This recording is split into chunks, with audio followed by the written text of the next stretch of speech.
tell me what's going on.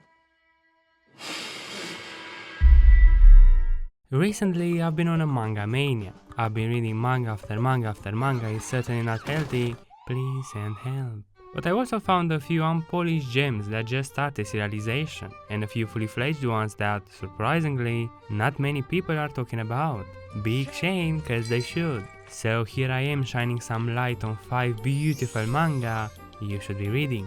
Quick note here, there are a bunch of fairly new manga that have already blown up, the likes of Chainsaw Man, Spy Family, The Way of the Household, so I won't be mentioning them. This video is all about hidden gems. There are timestamps, time frames, whatever they call segments throughout the video to skip around if you want. So with that out of the way, Undead Unluck has one of my favorite chapter openings in recent times. How can you not be interested after you've read the first page? The manga follows Fuko, our female protagonist who has the involuntary power to negate the luck of anyone who touches her bare skin to the point where they might just die.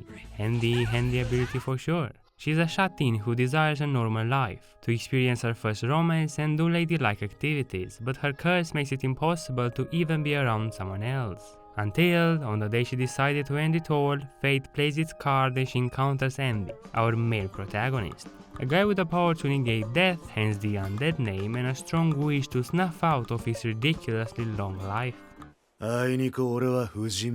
The trick to Fuko's power is that if she intentionally touches someone, it activates an extra large stroke of unluck like a freaking meteor falling on that person. The more intimate the touch, so to say, and the stronger she feels for someone, the bigger the unluck. And he believes that her powers have the potential to fulfill his wish and give him a definitive death.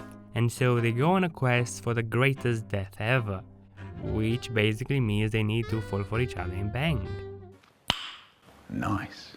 People who negate the rules of the world are labeled as negators and are hunted by some organization called the Union, like our main characters. Although at some point they join that organization and start completing quests granted by this angry looking book named Apocalypse, the first artifact found on Earth. I really appreciate how the Union was portrayed as being the bad guys, but then, surprise, actually the good guys all along, sort of. When 10 negators gather around the table, the apocalypse opens and gives them a number of quests. Completing them rewards them greatly, failing hits them with a penalty. Although the book is kind of a dick and once every 3 months it adds new penalties to the Earth and its population anyway.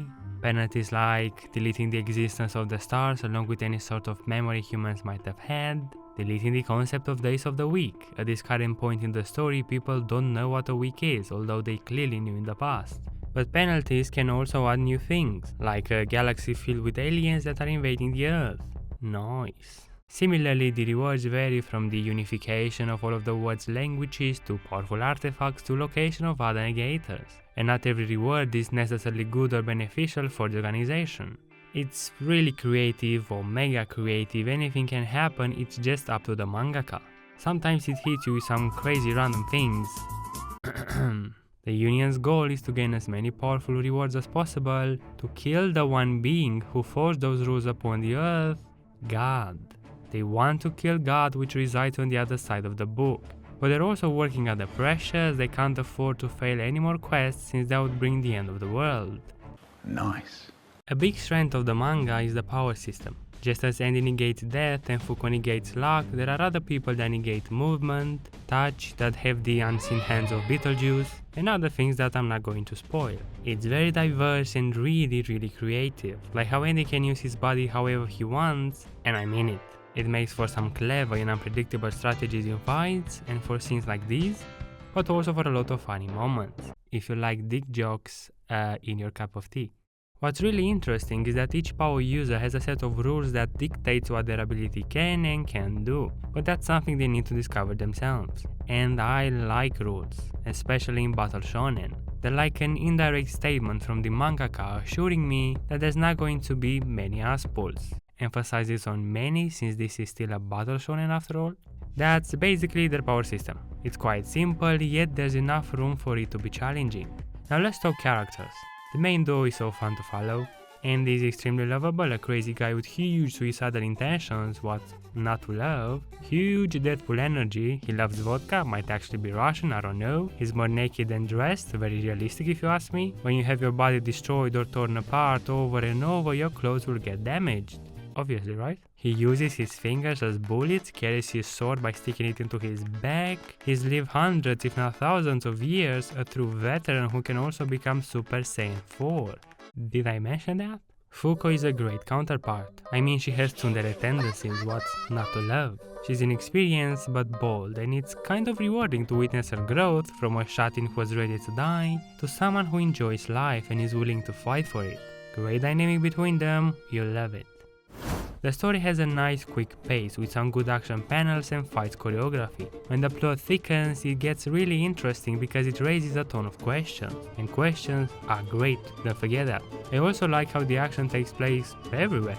The characters travel to different countries like Vodka Country, Hamburger Country or Brazil in order to complete some of their quests. It only has 30 chapters at the time I'm making this video, and it just began its second arc. A good time to start reading and get right into the action. Give it a few good chapters because the real plot starts around chapter 10. If it makes you blow it through your nose, keep going. If not, here's something somewhat reminiscent of Prison School called Joshikousei to Seishokusha. I would use the English title, but that's a miss at the moment. It's about a male teacher who starts working in a private girls-only academy. The trick is that he encounters a few students who, nicely put, have taken their first steps into the world of perversion. But he's an admirable teacher, not tempted by the weak flesh of schoolgirls. Even if one stares intensively at his crotch while he's trying to drop the kids into the pool. This girl is Amajiki, the president of the Public Moral Committee, whatever the fuck that means, who thought her teacher saw a glance at the student's underwear and then went straight to the toilet to perform indecent activities. So it's her duty to keep a close eye on it to make sure nothing changes. But the teacher won't be shaken, not by this sadistic girl waiting to step on him, nor by this delusional freak who has lewd and omega questionable daydreams about him, like holding hands, oh my how lewd. He will not be shaken, because he is a man of focused commitment and sheer fucking will. This manga is a true battle of wits, I must say. These three girls, simply put, one teacher's huge PP, but he's not having any of that. He's truly a man of high caliber. It's all about making sure his students are the best they can be. What makes this so much fun to read is the unconventional main character.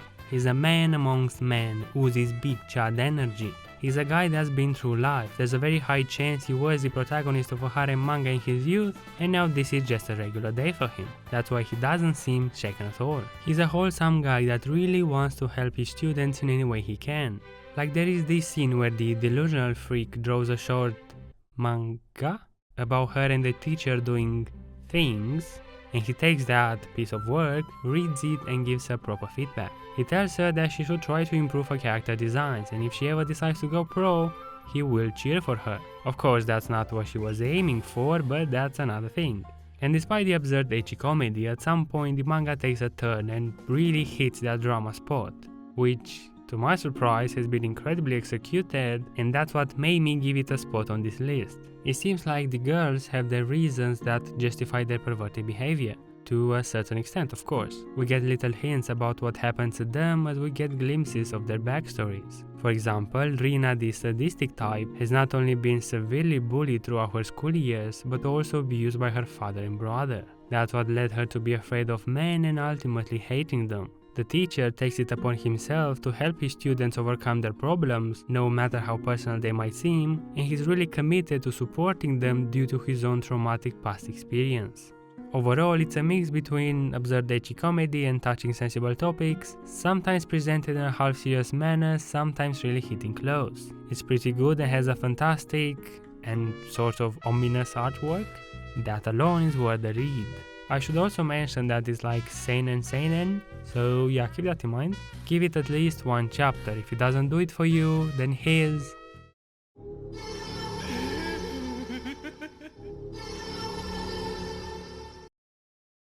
I'm not the biggest fan of isekai, because most of them are just different variations of the same blank slate protagonist, the same harem with the same stereotypes, the same backstory and lore, same gameplay mechanics, and a plot that's either defeat the demon lord or the protagonist is the demon lord.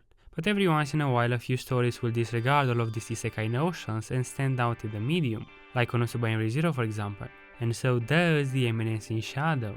Wait, it does have a demon lord. Well, pa-ya-ya.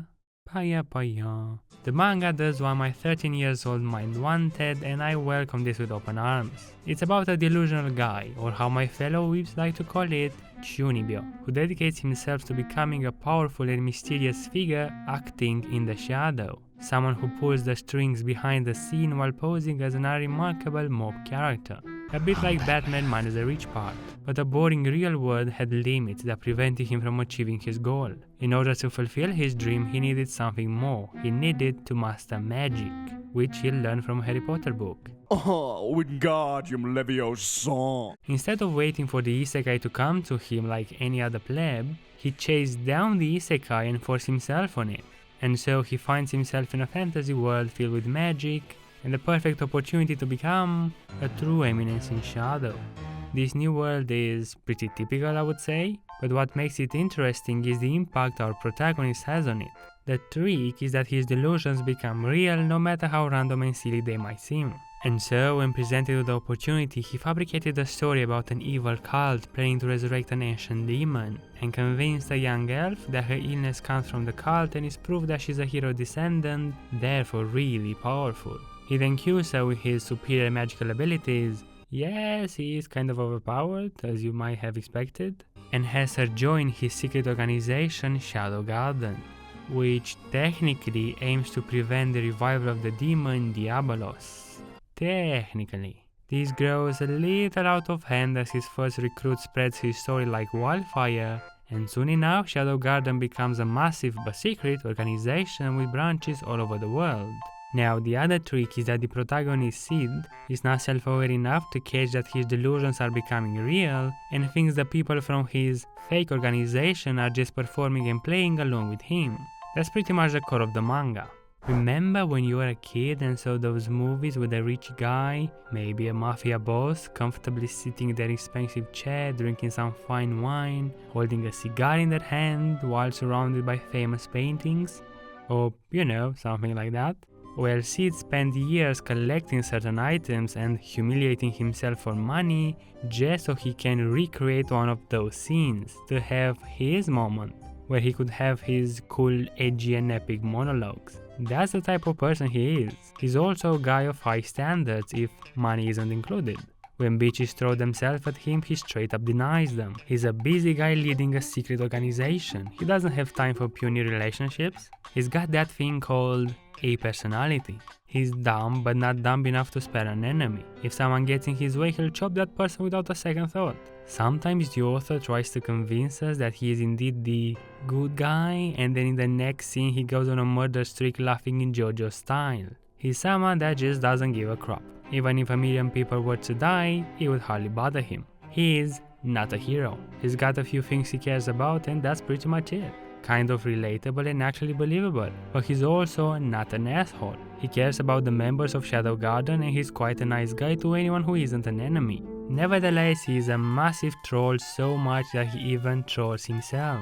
The manga is genuinely hilarious. Seriously, if you only have time to check out one manga, trust me, this is the one. The jokes are actually funny and they really made me drop the haha several times and blow air through my nose more often than I like to admit. Sometimes they even caught me by surprise, like in this scene where it appears that Sid has gotten closer to a princess, no spoilers, maybe even developing feelings for her, and my mind was like, no, please don't take that route.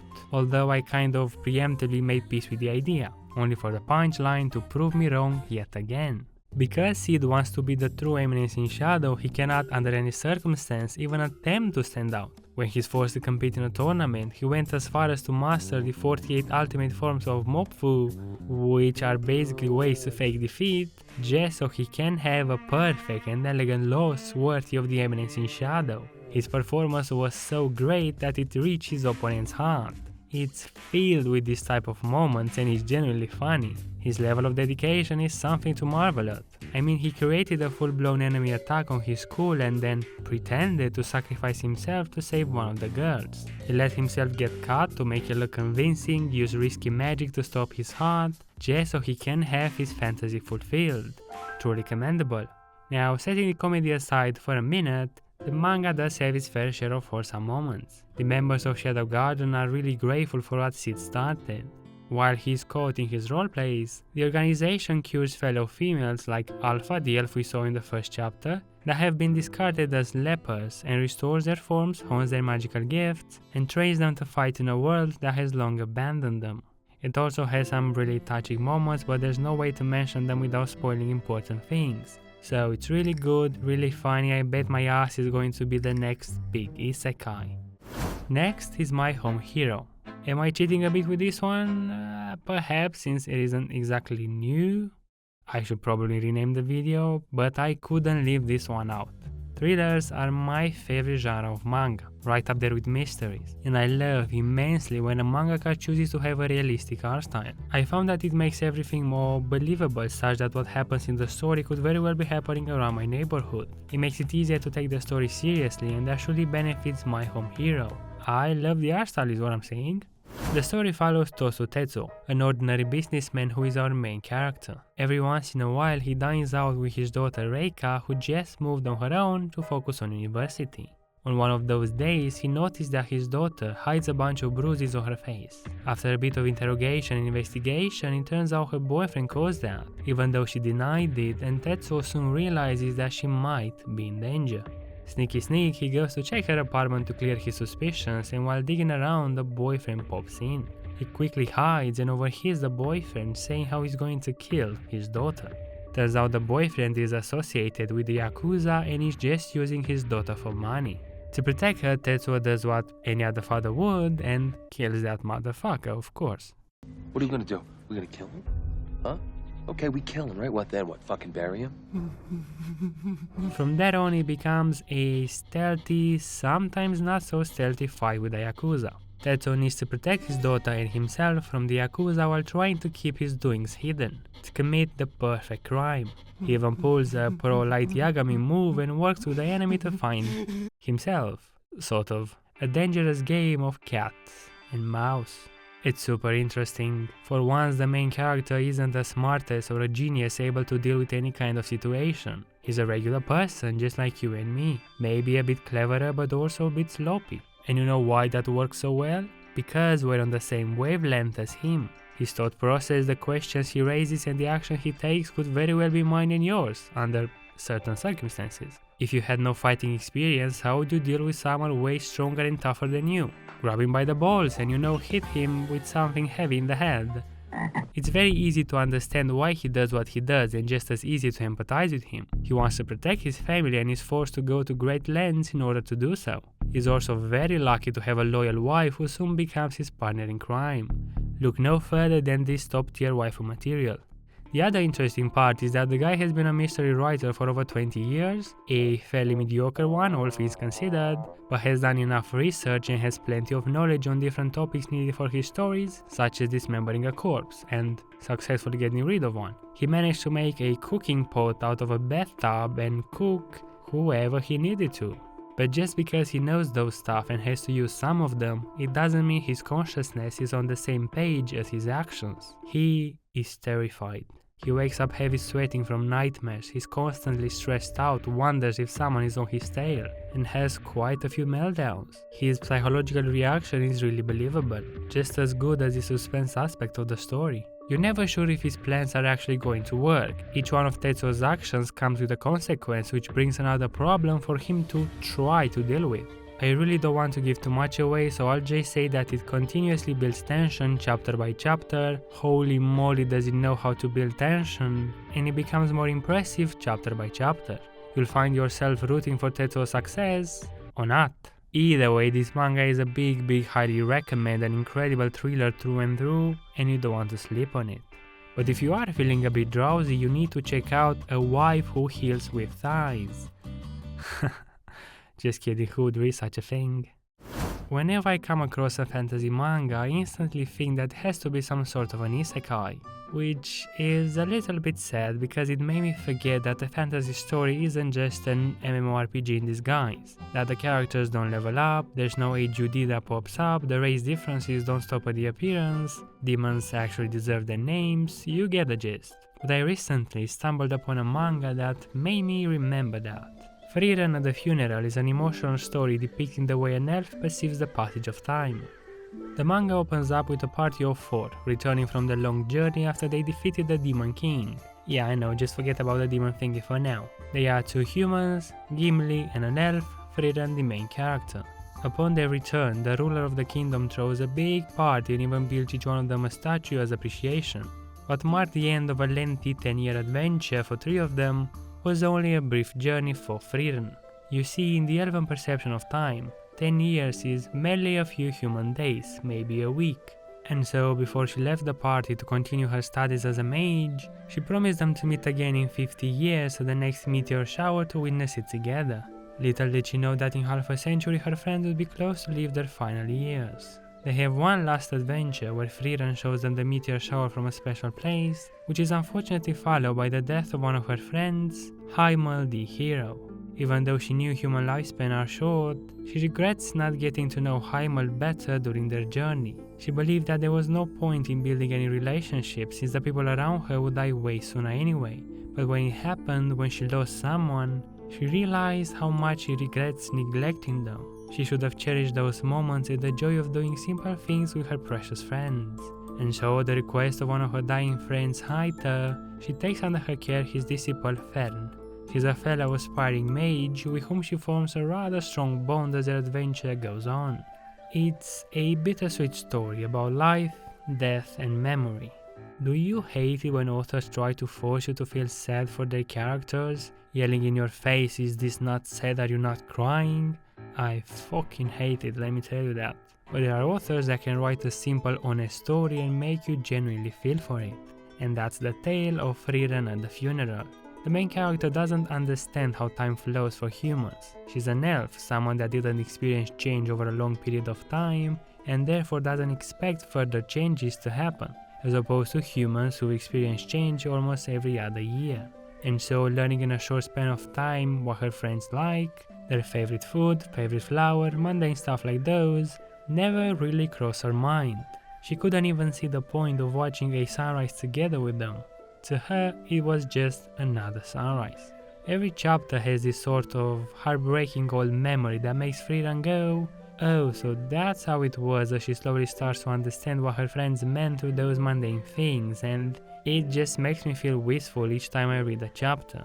That regret of neglecting her relationship with Heimel still lingers with her as she always counts the years that passed from his death and wants to retrace the steps she took with him and the rest of the party before they fade away. It's emotional and cozy, but it's just the right amount. On a happier note, the characters are really endearing and quirky. Frieren is a lazy elf obsessed with learning any kind of magic there is, turning grapes from sweet to sour, making shaved ice, multiplying a flower, literally whatever magic there is, she will learn it. Her apprentice Fern slowly but surely becomes like a mother to Frieren, as she always wakes her up, brushes her hair, dresses her up, even feeds her sometimes, when it really should have been the other way around. She's really the best waifu here, keep that in mind. Based on the direction of the story, she might end up with a party of 4 like she used to, but with all the disciples from her comrades. The story jumps between the past and the present, letting us see glimpses of the OG adventures of Frieren and her whole party, as well as getting to know the other 3 members, especially Heimel, who is really important to the plot of the story.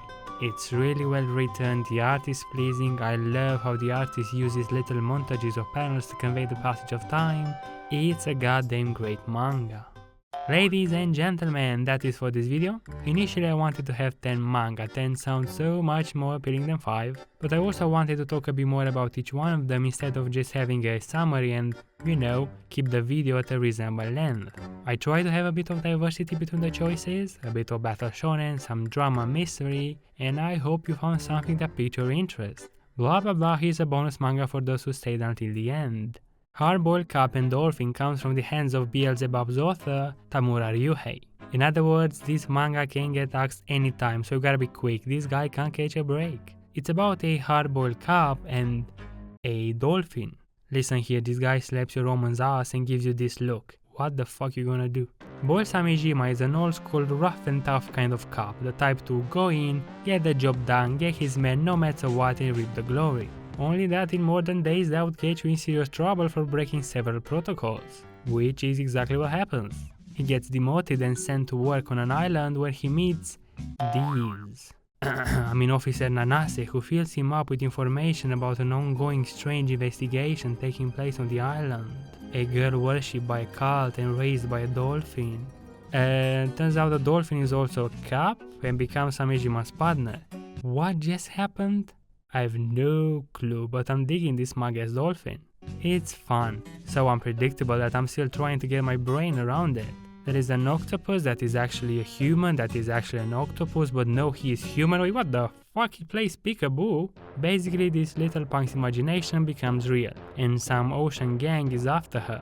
That seems to be the core plot of the manga. Seems. Although that doesn't really clarify anything. Alright, so this is one of those manga that you need to see for yourself. Give it a try. One chapter. It's wild, it keeps you guessing non-stop, and it's surprisingly funny.